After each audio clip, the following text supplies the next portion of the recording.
Welcome to There Is a Method to the Madness. My name is Rob Maxwell, and I'm an exercise physiologist and personal trainer.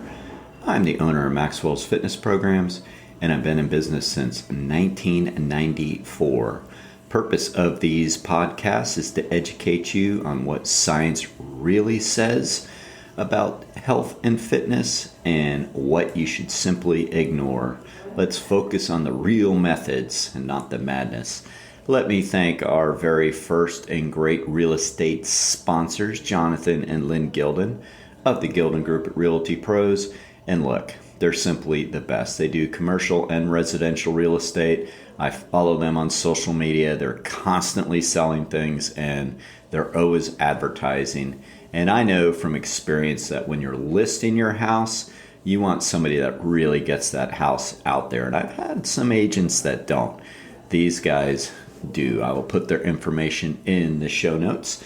So I'm going to talk a little bit today about adding muscle mass. And I'm going to start with a little kind of a story and explain why this is so important. So remember what I said in the opening here, what the method to the madness is all about. There's just a lot of disinformation out there regarding fitness, right? I mean, people just don't understand some things. And I do understand the ignorance, because why would people understand things that aren't in their industry or field? It would be like when people are explaining different kind of technology things to me that are in that field, I look at them like, what the heck are you talking about? So, it only makes sense that people are ignorant to a lot of things.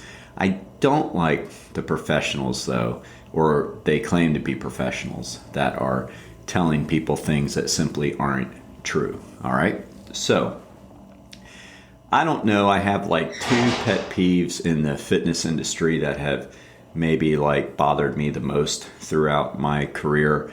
One of them is that doing crunches and all that is going to make your stomach flatter, and so there's all these ab classes and guts and butts and all these silly classes and 20-minute abs and 30-minute abs, and that's all great if you're trying to strengthen your core. A little much, but okay. But to flatten your stomach, that only happens through diet. So that's one of them. That's the biggie. So that's called the myth of spot reduction.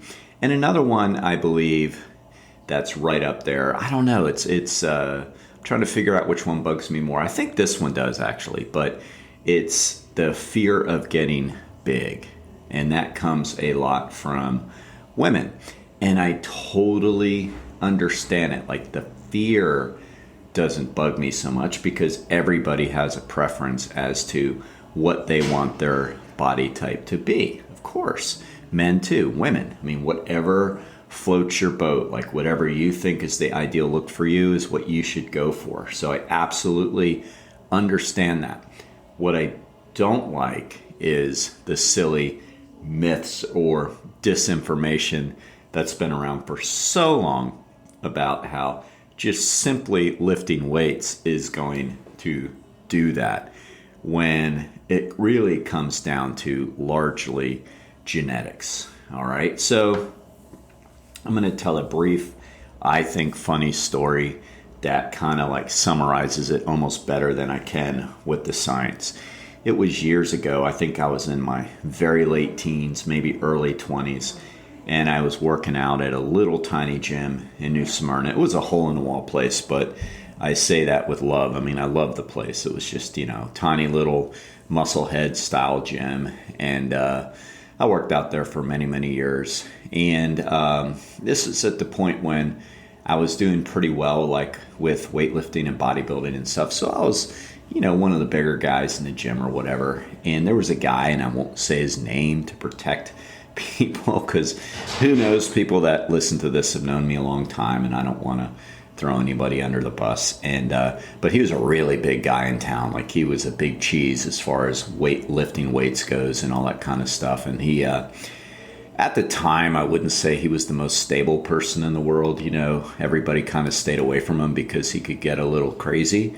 And he happened to be managing the gym that day, his buddies were out who owned it. They were doing something and asked him to kind of fill in and watch the front desk. And, because he was big, I guess that gives him reason to do that. Knew his way around the gym, I guess. So a lady comes in and she was working out of a hairstylist place, I think in the same plaza. I know it was very close. And she walks in and she says, hey, I want to talk to somebody about getting a membership and starting to work out. It's just, I don't want to get big. And me and a friend of mine who are working out in the back, kind of overheard it. It's a small gym. And we started cringing, going, oh, God, is he going to go off? And sure enough, he lays into her with this rant about how it's really, if it was that easy, then people wouldn't be spending thousands of dollars per month on steroids, and they wouldn't be working out for 2.5 hours a day, and they wouldn't be eating perfect diets. I mean, he just laid into her. And again, I am not supporting that. It's just a very goofy story. So naturally, she kind of smiled and, took a step backwards and walked out of the gym, and naturally did not sign up for the gym. So I tell this story because as crazy as this guy was at that moment and had inappropriate as he was at this moment, there was a lot of truth to what he said, that it really isn't as simple as just picking up weights and you're going to get bigger. Now, this guy did take steroids. Everybody knew that. And I am not an advocate of that. I think that's such a silly thing to do. I mean, if you're under medical supervision and your doctor's doing all that with you, whatever, that's, I guess, totally different. I never used them. I don't believe in them. I don't like them. I think there's way too many side effects and problems. He was using them. His point, though, of it's really not that easy is so true. And I think too many people think they're going to go into a gym and start lifting weights and just automatically get bulky. And there's people that spend a ton of money and time and resources to do that. And they would love to gain just a couple pounds of muscle. So it really isn't that easy. And the problem I have with my industry is that they kind of feed that fear a little bit and say, well, if you come to the gym and do high reps with lightweight and you move quicker, your chances of getting big isn't going to happen. So the quote experts are implying that is also in the style of your workout. And that bugs me because that is not true.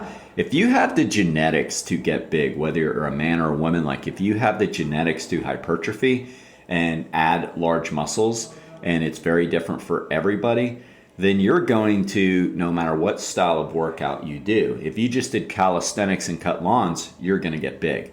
And if you're the opposite, if you're an ectomorph without high levels of natural testosterone and all that, and you go to the gym and you eat a perfect diet and you work out perfectly, you're still not going to gain a lot of muscle. You're going to get stronger. So our muscle mass really comes down to our genetics. We can all get stronger, but how much muscle we gain is very much genetic, all right? And the ladies can kind of rest assured, that was a tongue twister on an early Monday morning, that they don't have the testosterone, right? Women do have some natural testosterone going through the bloodstreams. I mean, there just is some, but the levels compared to men is very, very, very, very much less. So there's really not too much to fear. And if you do gain a lot of muscle, well, a lot of people might look at that as a good thing. So I think it's just best to always strive to be the best version of ourselves we can be. And I believe that lifting weights and strength training is an ideal way to do that. And I want to get rid of that myth that you're going to get big. If it's not in the cards for you, you're not going to. And if it is, it is. And then you might have to just say, you know what? I'm going to be healthy and fit. It's not about the scale. It's about being healthier. And research shows that having more muscle is very much better for you than not. All right. So I'm not going to scream at anybody like that. Thankfully, as I've said, never taken steroids. So I'm not going to go into such a crazy roid rage. But I'm just going to continue to tell you don't worry about it. All right? Work out just like everybody else, get stronger, and as your genetics go, you will go. And that is hopefully a good thing. All right? Let me now thank Datyona Beach's overhead door. Jeff and Zach Hawk, father and son combination, are the owners. They've been in business forever. I've known Jeff for over 30 years. I started working him out when his son wasn't even born yet. And now here is Zach at the age of, I think, 26. He's going to be mad at me, 25, because I forgot. But an awesome kid, and they are now running it.